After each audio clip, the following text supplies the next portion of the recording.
The wind was a torrent of darkness among the ghostly trees. The moon was a ghostly gallon tossed upon cloudy seas. The road was a ribbon of moonlight over the purple moor, and the highwayman came riding, riding, riding. The highwayman came riding up to the old inn door. He had a French cocked hat on his forehead, a bunch of lace at his chin, a coat with a claret velvet and breeches of brown doe skin. They fitted with never a wrinkle. His boots were up to the thighs, and he rode with the jewel twinkle. His pistol butts a twinkle, his rapier hilt a twinkle under the jeweled sky. Over the cobbles he clattered and clashed in the dark inn yard. He tapped with his whip on the shutters, but all was locked and barred. He whistled a tune to the window, and who should be waiting there but the landlord's black-eyed daughter, Bess, the landlord's daughter, plaiting a dark red love knot into her long black hair. And dark in the dark old inn-yard, a stable wicket rigged, where Tim the ostler listened.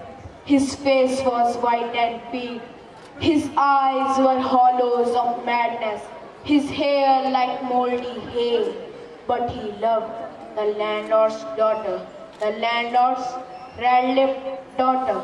Dumb as a dog he listened, and he heard the robber say, "One kiss, my bonny sweetheart, I'm after a prize tonight. But I shall be back with the yellow gold before the morning light. Yet if they press me sharply and harry me through the day, then look for me by moonlight. Watch for me by moonlight. I'll come to thee by moonlight, though hell should bar the way." He rose upright in the stirrups. He scarce could reach her hand, but she loosened her hair in the casement. His face burned like a brand, as the black cascade of perfume came tumbling over his breast, and he kissed its waves in the moonlight. Oh, sweet black waves in the moonlight. Then he tugged at his rein in the moonlight and galloped away to the west. He did not come in the dawning. He did not come at noon. And out of the tawny sunset, before the rise of the moon, when the road was a gypsy's ribbon, looping the purple moor, a red coat troop came marching, marching, marching. King George's men came marching up to the old inn door. They said no word to the landlord. They drank his ale instead, but they gagged his daughter and bound her to the foot of a narrow bed. Two of them knelt at her casement, with muskets at their side. There was death at every window, and hell at one dark window. For Bess could see through her casement the road that he would ride. They had tied her up to attention with many a sniggering jest. They had bound a musket beside her with the barrel beneath her breast.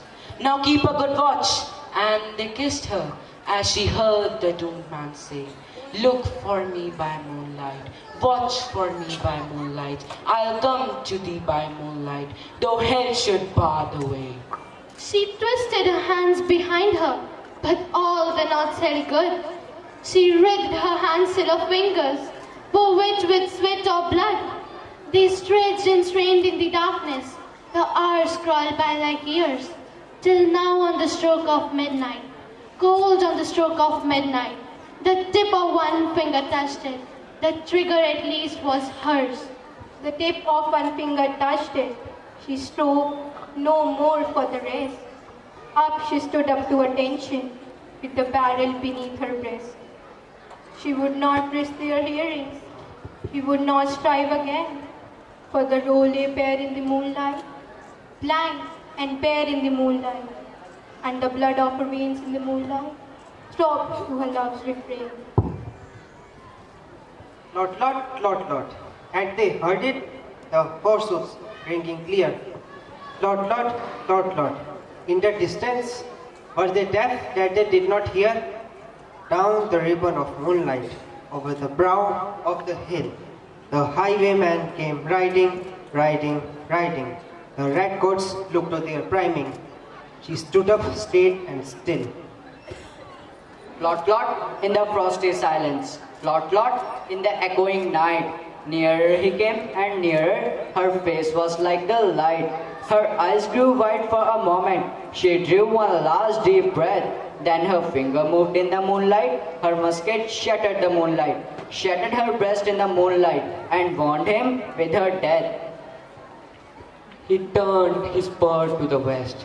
He did not know who stood, bowed, with her head over the musket, drenched with her own red blood. Not till the dawn he heard it. His face grew grey to hear how Bess, the landlord's daughter, the landlord's black-eyed daughter, had watched for her love in the moonlight and died in the darkness there. And back he spurred like a madman, striking a curse to the sky, with the white road smoking behind him and his rapier brandished high. Blood red were his fur in the golden noon, wine red was his velvet coat, when they shot him down on the highway, down like a dog on the highway, and he lay in the blood on the highway, with bunch of lace at his throat. And still of a winter's night, they say, when the wind is in the trees, when the moon is a ghostly galleon, tossed upon cloudy seas, when the road is a ribbon of moonlight, over the purple moor, and the highwayman came riding, riding, riding, the highwayman came riding, up to the olden door. Over the cobbles he clattered and clangs in the darkened yard.